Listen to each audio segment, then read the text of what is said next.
How name variations affect searches. When you search property records, the system is often only as smart as the spelling it was given. A missing middle initial, a typo, or a different last name order can cause your results to look incomplete. Understanding how name mismatch property records issues arise is the first step toward improving your search accuracy. Your legal name is not always written the same way. You might see full middle names on one deed and just an initial on another. After a marriage or name change, you may appear under both versions for a while. Sometimes a deed will spell this out with also known as language, but other times it will not, leaving it up to the researcher to connect the dots. The most common variations are often the simplest.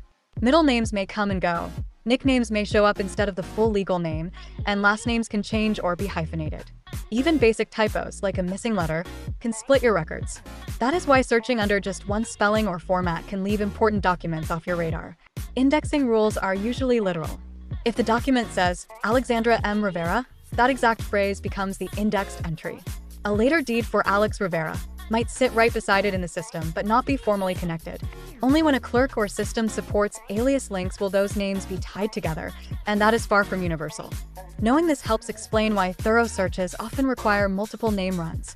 You can improve search accuracy by thinking like the index. Run several versions of your name, including with and without a middle initial. Check both old and new last names if you have changed them. Where the system allows, use partial names or wildcards to account for spelling differences. And when possible, pair your name search with a known address or parcel ID to make sure you are seeing the full picture tied to that property. With property focus, you can quickly see which versions of your name show up in connection with the property and when they were recorded. That makes it easier to recognize where a middle initial changed, where a last name was updated, or where a nickname slipped into the record. Property focus is for research only, not legal advice or a CRA. No FCRA use.